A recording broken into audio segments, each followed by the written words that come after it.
Okay, my name's Maggie Mellon and I'm a social worker. But before I talk about some of my professional reasons for disagreeing with the named person legislation, I want to talk about my feelings as a parent, which I think are widely shared by all parents.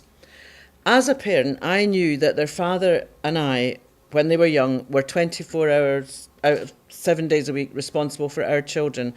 And we were prepared to put them first most of the time. I felt that we were the people who knew our children best and what was best for them. I was happy to get advice from health and education professionals, but at the end of the day, with the benefit of that advice, we as a family would and should make any decisions in the best interests of our children. Who else loved them more than us? Who else would be supporting them throughout their lives, their ups and downs, success and failure, sickness or health, mistakes, good fortune? I knew one thing: not a single professional person, not a single service provider would have that long-term interest in their welfare. So I hope that this first personal observation frames what I'm going to say as a social worker. I have to say that I'm a social worker who's not actually worked in statutory social services for many, many years, and I've chosen instead to focus mainly on policy and practice issues. And I did actually make representations against the named person when it was a proposal before the Parliament, and wrote about it quite a bit. My main concerns in social work have been the focus on what's called child protection, which has manifested itself, I think, in the policing of families rather than offering support to families. Children's rights have also been interpreted almost exclusively as something that's opposed to parents' rights. And this is not actually what either the UN Convention on the Rights of the Child or the European Convention on Human Rights, which is now part of domestic law, states. In fact, these human rights conventions understand that the right to private and family life is an essential human right for children and for adults. So while the imposition of named persons mightn't bring about the end of family life as we know it, the bill as a whole does represent a complete denial of families and of the crucial role of parents. I believe families are the best thing for children. Families are the guarantee of children's welfare. Now, I want to tell you that the government, when you read statements about the named person, the government insists on defending the imposition of named persons by saying that the named person in services is to a point of contact for parents to take their concerns to, and who will then ensure that the system responds to them. And in some ways, there's nothing too bad about that idea. To have a point of contact would be better than having no point of contact or 20 points of contact. But actually, the wording of the bill is quite clear, and it's quite the contrary. The named person is a point of contact about children and families.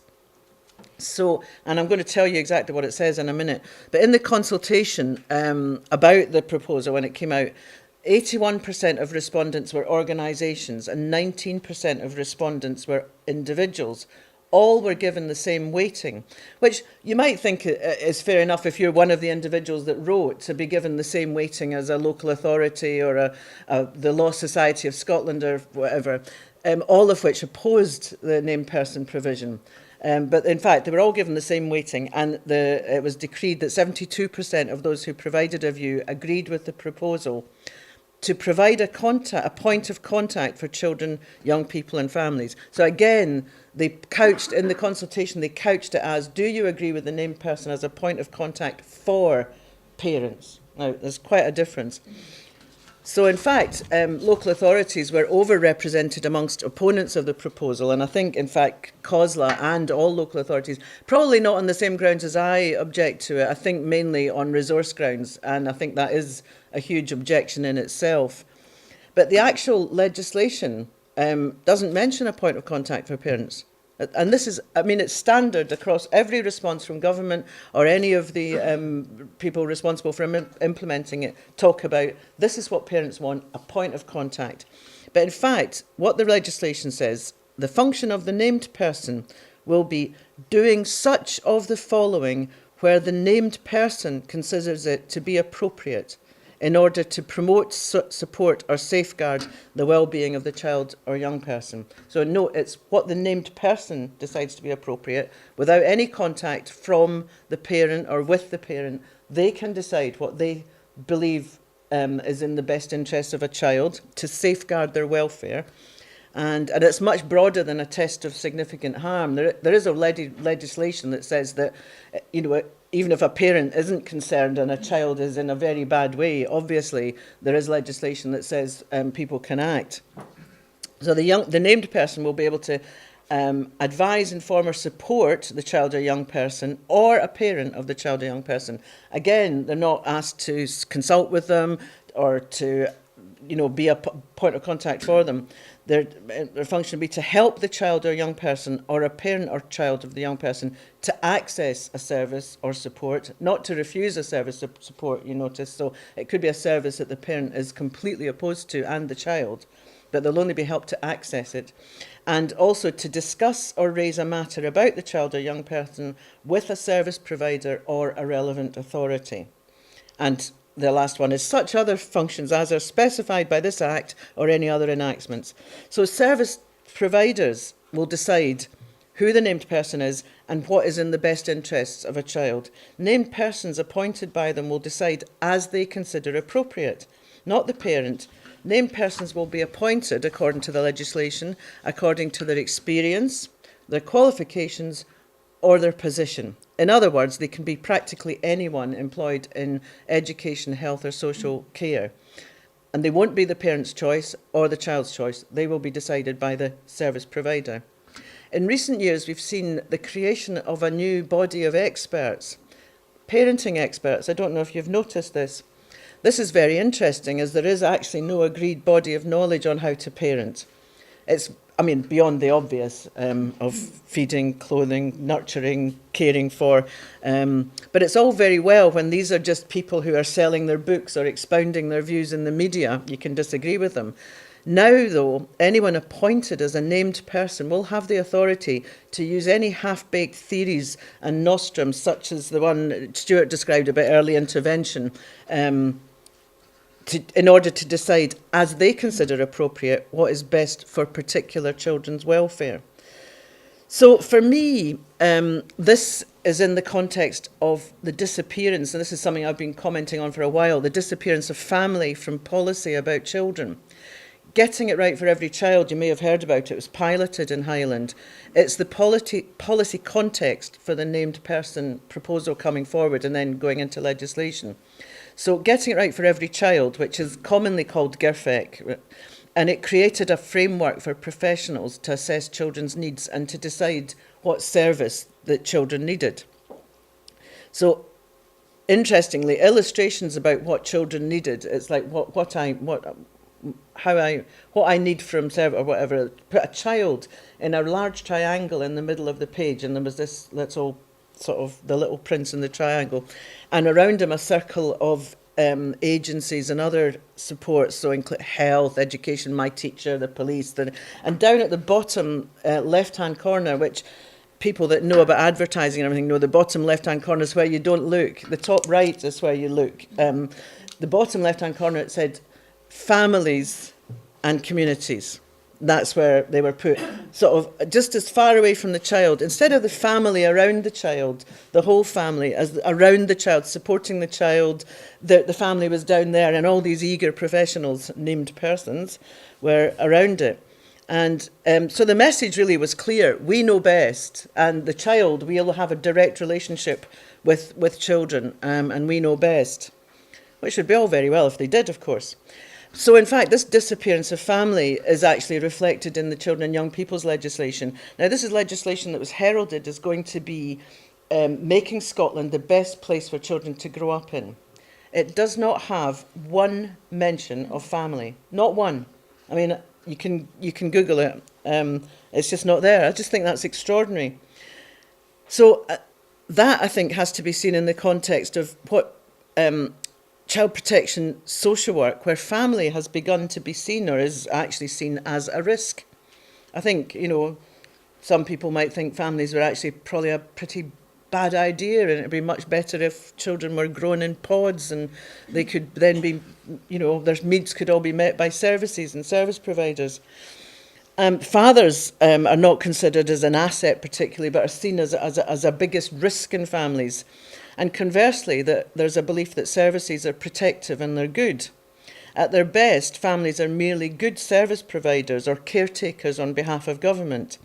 And as Stuart said, this business about, if you don't get in early and if parents are and do all the necessary stuff before a child's due, they're going to cause all these problems for society, and it's all because of bad parenting. In other words, families are only seen as being a caretaker for children, and if it goes wrong, or if they're not kept properly disciplined, it will cause problems for society.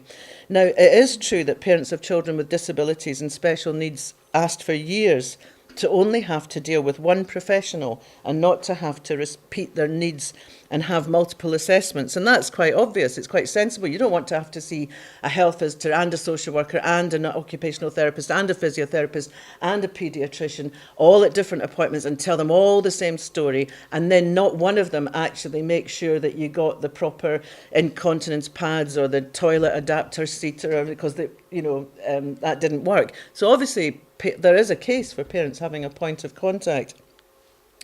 But again, that's not what they've got. The Minister for Children and Families, when she was launching new guidance on supporting vulnerable young people, said that the vast majority of families of children affected by disability provide safe and positive environments for children to grow up in. Well, that's very reassuring, isn't it? Thank you very much. I just found that was extraordinary. Parents provide an environment, and as if parents were kind of service providers on behalf of government, and that we could be scored adequate or satisfactory on the basis of some government inspection of that, and that the government, of course, would do better. The biggest absence in government policy at national and local level, I think, is the denial of the unique strengths and roles of families, and a failure to support families in doing the work they do. And in fact, much policy and welfare policy and all sorts of other things actually cuts across being able to support families in bringing up their children. So we've got an act that's legislation that doesn't mention families at all. It has more mention of named persons and of corporate parents, which is an oxymoron if ever there was one, I think, and of foster parents than of actual parents and carers. In the Act, there's provision for improving foster care and for speeding up adoption, but not for improving services or support for families. So, is the state fit to decide instead of parents? As a social worker with many years' experience, I can tell you that the state makes an absolutely lousy parent. Even though there are some very good people within services doing very good things, as a whole, the experience could not be described as one that's like providing a good family for upbringing for children. Children in care are at high risk of emotional abuse and neglect. They're being moved around multiple care placements. A recent study showed that they're routinely separated from their siblings when they come into care and lose contact with their families of origin, or not, that contact is not facilitated. And at the end, they're at high risk of suicide. They're 5 times more likely to commit suicide than their peers. And this despite the fact that care costs a huge amount of money. So state care is obviously a lot more expensive than family care. These are the children I believe the authorities need to get it right for. And this might often mean not taking those children into care in the first place and instead offering better supports for parents and not policing parents or their wider families instead. In fact, quite often the wider family is ignored when a decision is taken to bring a child into care or to place a child for adoption. Quite often there hasn't been a proper exploration of the wider family, or they've been discounted on very spurious and thin grounds, not taking into account that kinship bonds are actually longer and children do better in kinship care. Of course, some children do need to be protected, and that might mean removal from parents. But the main reasons that children come into care is because of the terrible holes in our network of services. As a social worker, I always found it extremely frustrating and unethical that children can be taken into care so easily when all, if you couldn't, but it was almost impossible to command simple things that would keep them at home. So you couldn't, as a social worker, just order a home help to go in to help a family, which you would think would be the most obvious thing to do if there was illness or any sort of reason where it would be quite good to get a home help in there, helping to get the children dressed and up and into school in the morning, and perhaps, helping people to get into better kind of domestic routines if that was what was needed. You couldn't do that, but you could take them into care. You could add to the local authority's care bill. Any social worker can add to the local authority's care bill, but they can't actually command preventive resources. Children can also be excluded from school very easily, and that leads to all sorts of other troubles for them. It's often the start of a road to all sorts of troubles, but it's very hard for a parent to get the support that their child needs within the school system. So I think the biggest risk now is that service providers who are going to appoint the named persons are not actually responsible or accountable for their acts. I mean, they are in law, and there are complaints procedures and there's various other procedures, but by the time you've exhausted them, children have spent years sometimes within the care system or involved in systems. There's no quick answer, there's no quick solution. It goes on for years, and at the end of that, quite often parents who've lost their children are told that, oh well, the child's settled now with somebody else, and so it's in their best interest to stay there, even though, yes, you have now proved that the case was wrong in the first place. So it's a sobering thought that parents can lose their children overnight, but service providers are virtually unaccountable for that, particularly for parents without money or power. In my experience, the best interest of the child is one of the most misused phrases in social work, and it's used without any knowledge or consideration of the evidence and solely in order to justify the service provider doing what they want. So it can be trotted out at children's hearing that, oh, why aren't the parents here, or why hasn't the child seen the parent? Not in the best interest of the child. No evidence is provided or asked for about what that means. How am I doing for time? Am I all right? I've got another. So just moving on to evidence, or talking about evidence, there is quite simply no evidence to support the imposition of named persons. It's never been piloted. Well, it was piloted here in Highland, but that wasn't a rigorous pilot with outcomes, or it was basically anecdotal evidence was taken where some parents with children with disabilities said that they had found that having a named person they could talk to was good. That was not when it was imposed, and it wasn't across all parents. But that's hardly piloting. When you consider how much the government spends on the clinical evidence for providing even just a prescription for some treatment, there's a huge amount of trials. There's problems with all those trials and drug companies and everything. But the fact is, a lot of time is put into actually weighing up the benefits and the adverse, any bad effects of anything. That's never been done. However, what did happen in Highland, as well as the anecdotal evidence, was that what was reported in the evaluation, such as it was that at meetings, quite often the longest bit of the discussion was a discussion between the professionals about who was the named person and who was the lead professional and who would be doing what. So it didn't seem to have actually solved the problem about a simple point of contact for parents.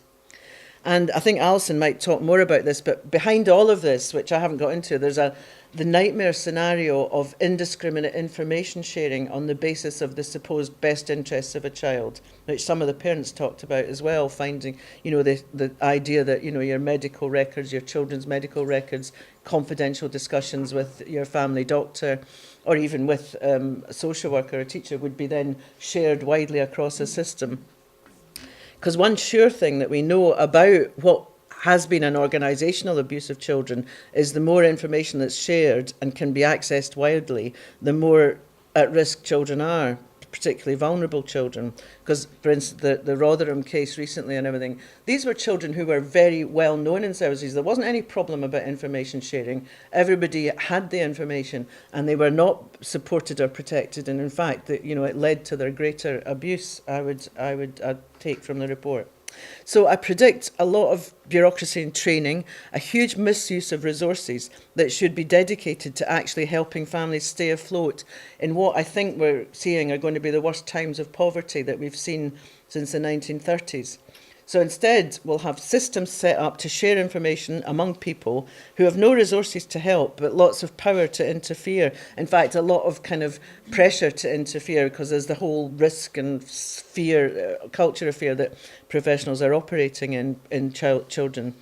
And the police, I've heard, are gearing up to report all contacts with children or their families to the child's named person, or the named person for any children in the family, and who will then doubtless have to pass it on to other agencies. So we will all know if a child is forced to shoplift to feed herself or himself, but I don't think any of these named persons or professionals will have a hot dinner to actually give them. So, I mean, my last question is just where if you believe what we were told to expect, or believe that the Act's about, I would just like to ask, where is the prevention and the partnership with parents that we were promised, that would make Scotland the best place for children to grow up in?